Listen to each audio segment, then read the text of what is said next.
Tell me something is stupid without telling me something is stupid. Don't even get me started. Alright, screw it. BLM. Lied to you all. You know, it would just be nice if you provided evidence when you make a claim like this, but really that's too much to ask from conservatives. There's just no evidence to show that Patrisse Cullors used BLM funds to purchase properties. In fact, J. William J., I'll tag him down below, made a really good video on this that you all should check out, but I'll just go over the highlights that he hit in his video. Just for reference, these are the prices of the houses that Cullors purchased. $510,000 in Los Angeles and $590,000 in Los Angeles, as well as another property for $415,000 in Atlanta. Now, this may seem like a lot, but let's look at housing prices in California. The prices were quite normal. So to suggest that these were mansions is absurd. The price of living in California is just high. So these claims that she's buying these extravagant mansions are just unfounded. Also, let's let JJ remind us of all the different sources of income she has. Has received total compensation since 2013 of $120,000, has 2 book deals, a New York Times bestseller, a production deal with Warner Bros., owns a gallery, is a public speaker, has a deal with YouTube Originals, and teaches at a private liberal arts college in Arizona. Thanks, man. Y'all should go give him a follow. So it's clear that Cullors had plenty of sources of income to afford these properties. But I want to touch on this a little bit more.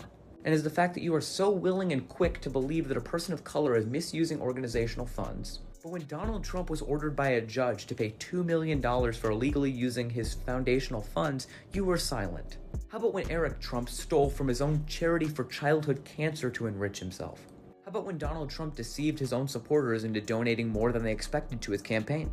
Let's look into this story a little more, because I think it's really revealing. So Stacey Blatt donated $500 to the Trump campaign, and this was a huge sum of money for him, as he was a cancer patient living off less than $1,000 a month. However, oddly enough, another $500 was withdrawn the next day, and then the next week, and then every week through mid-October. This was done until his bank account was depleted and frozen, and he didn't find out until his utility and rent payments bounced. They soon discovered $3,000 in withdrawals from the Trump campaign in less than 30 days.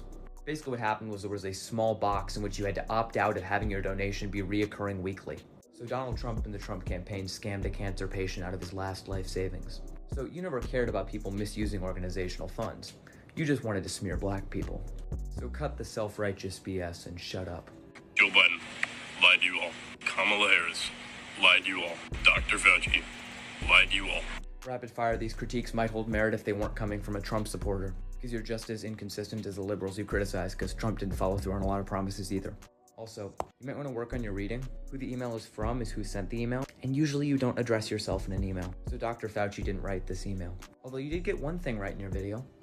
You would probably think I'm one of the dumbest human beings to ever live. At least you're self-aware.